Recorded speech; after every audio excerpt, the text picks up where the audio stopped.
Bom, vamos lá, gente, para a última parte da nossa videoaula. E como eu prometi, vai ser rápido. Eu vou tentar não passar de 10 minutos aqui. É só para dar uma geral. Não vou dar uma aula sobre psicologia crítica da saúde, sobre psicologia clínica crítica.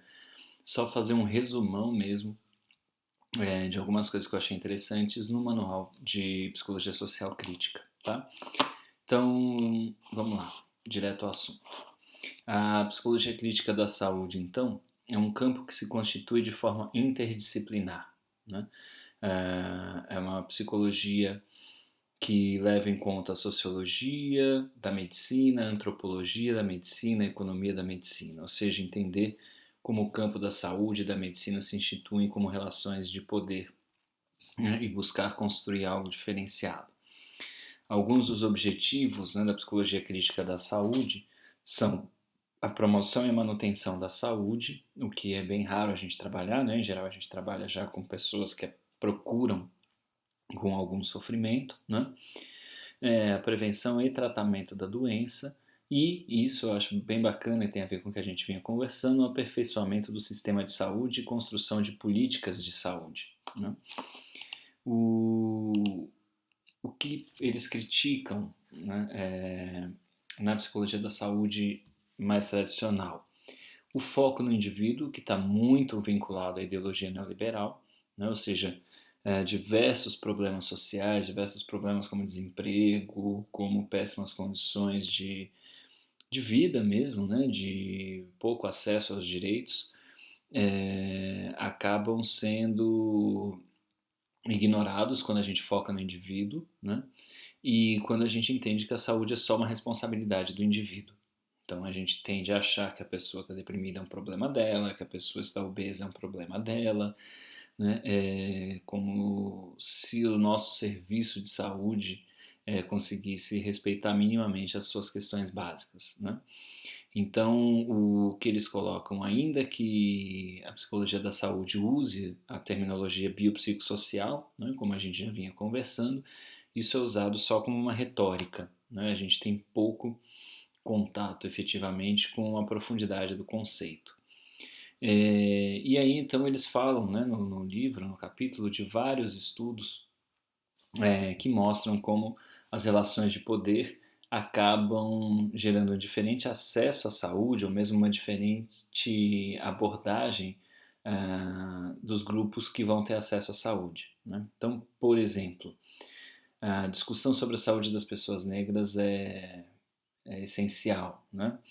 Há pouco tempo a gente fez um seminário sobre, tem gente na UFRB trabalhando diretamente com essa questão e como a população negra tem pouco acesso aos serviços de saúde e quando tem é um acesso bastante restrito. Mesma coisa pessoas com deficiência. Vocês imaginem como é também, por exemplo, o atendimento de pessoas de diferentes gêneros. Então, não é simples, né? Tem trabalhos sendo feitos, inclusive em Feira de Santana. A gente tinha uma colega, uma professora substituta, que trabalhava com algo nesse sentido, mas a gente pensar em pessoas trans, por exemplo, pensar em travestis quando chegam nos hospitais, quando chegam nos postos de saúde, como isso acontece, como as equipes acolhem, né? As profissionais do sexo, e o texto ali não fala, mas eu tenho um pouco mais de acesso a essa informação, né, com o movimento de população de rua, a grande dificuldade que há para a população de rua conseguir ser atendida, né? É um direito de todas as pessoas, mas como eles chegam, por exemplo, sem o RG, sem alguns documentos, os profissionais ou as profissionais se negam a atendê-los, sendo que não interessa, né? Quem trabalha diretamente com isso, os assistentes sociais que têm apoiado o movimento, conseguem esse atendimento porque não é tão necessário assim você ter um RG para ser atendido ali, sabendo-se, né, do que se trata. E é uma questão muito complexa, porque em geral, ok, algumas dessas pessoas perdem os documentos, mas a maior causa de perda dos documentos vem da abordagem policial que rouba os documentos das pessoas em situação de rua, né? Então a gente vai vendo como essas relações de poder, como essas coisas se entrelaçam e complicam muito o acesso à saúde e como isso precisa ser pensado e como muitas questões não podem ser individualizadas porque tem muitas coisas envolvidas. Né?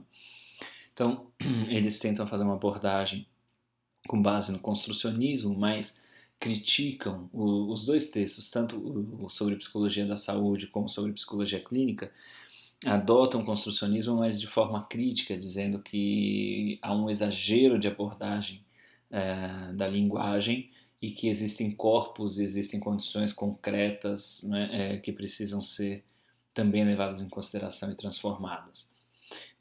O foco é, obviamente, a atenção ao contexto, né, como as pessoas estão nesse contexto que as faz sofrer, ou que interpretam esse sofrimento, e a necessidade de intervenção nesse contexto. Tá? E o texto destaca o trabalho com as artes, né, como, por exemplo, uma forma de um grupo de pessoas com câncer conseguir lidar com as suas questões foi que esse grupo construiu uma dramatização em que eles representam seus papéis, representam os papéis de outras pessoas e levam isso, né, para suas famílias, para os profissionais. Então, é uma forma de transformação não só das pessoas, como daquela comunidade na qual elas se fazem presentes. Tá? Então, bem rápido mesmo, só para dar essa ideia, né, de que há muita semelhança com o que a gente discutiu antes, e alguns problemas são internacionais. Né? E do texto de psicologia clínica crítica eu selecionei pouquíssima coisa, porque é muito semelhante de alguma forma com o de psicologia crítica da saúde, mas fala de como a psicologia clínica tradicional, ainda que se propõe a fazer um trabalho contextualizado e crítico da psiquiatria, tem muita dificuldade em trabalhar com contexto. Ela fica girando em torno de si mesma, com pretensões de cientificidade, sem uma clareza na avaliação dos próprios trabalhos. Então é muito semelhante. Né? Os autores desses textos são da Inglaterra, mas a gente vê semelhanças grandes com o nosso contexto. Também eles trabalham com construcionismo e o materialismo social, de novo, dizendo que nesse campo não dá para ficar discutindo só a linguagem, né? É preciso levar em consideração algumas outras questões importantes.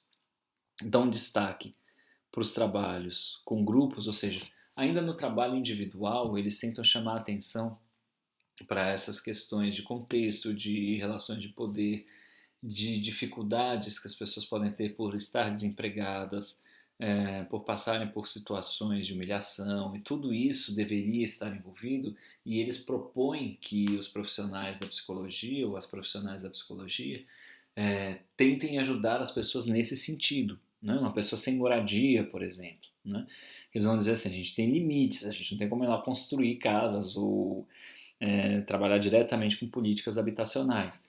Mas é possível que a gente esteja junto com essas pessoas nessas reivindicações e ajude essas pessoas a pensar nessas questões. Né?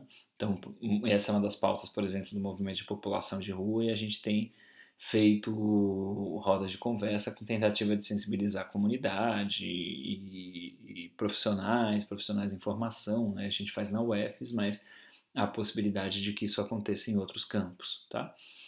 Então, além disso, né, desse trabalho individual, com esta possibilidade, eles enfatizam trabalhos com grupos, como eu já vinha falando, destacando o fato de que trabalhos com grupos despertam a solidariedade entre essas pessoas e apontam para uma ação coletiva. Trabalhos com a vizinhança, como a gente já vinha falando, trabalho com o território, e trabalhos com as comunidades, buscando gerar empoderamento e libertação. Falei que era rápido, antes de 10 minutos, eu chego no final, essas são só ideias para a gente conversar mais, e aí eu indico aqui o site da Sociedade Internacional de Psicologia Crítica da Saúde, né, ischp.net, que é aqui, esse ISCHP é de International Society of Critical Health Psychology. E um outro site que eu indico para vocês, porque eles apontam para um problema da medicalização e da farmaceuticalização, né, ou seja, a medicina está extrapolando o seu campo e fazendo parte do cotidiano das pessoas, da educação, da mídia, e a gente ser bombardeado por discursos patologizantes ou muito voltados para a questão farmacêutica, né? eu recomendo que vocês conheçam este site e este grupo de pessoas que tem feito eventos internacionais também, né? Um fórum brasileiro, tem representação na Bahia, né? A gente tem um grupo também de pessoas pensando em saúde mental em Feira de Santana, me convidaram para fazer parte do grupo, eu falei que eu não sou especialista, que eu não estou dando conta das minhas tarefas, mas me colocaram assim mesmo, mas faz tempo que nada acontece, mas acho que é bom vocês saberem que isso existe, já irem conhecendo e vendo se tem interesse em se engajar nessas questões, né? Então, recomendo aqui o Fórum sobre Medicalização da Educação e da Sociedade, medicalização.org.br. Conheçam, entrem no site, vasculhem, vejam como essas questões todas sensibilizam vocês. E, como eu disse, não sou um especialista na área, mas acho bacana apresentar essas coisas para que vocês possam ir encontrando o caminho de vocês desde já e construindo um caminho um pouco mais crítico e eu diria lúcido, é, com acesso a materiais que provavelmente vocês podem passar pela graduação sem ouvir falar, tá bom? Então é isso, encerrei esse vídeo curtíssimo e a gente conversa mais na quinta-feira. Abraços!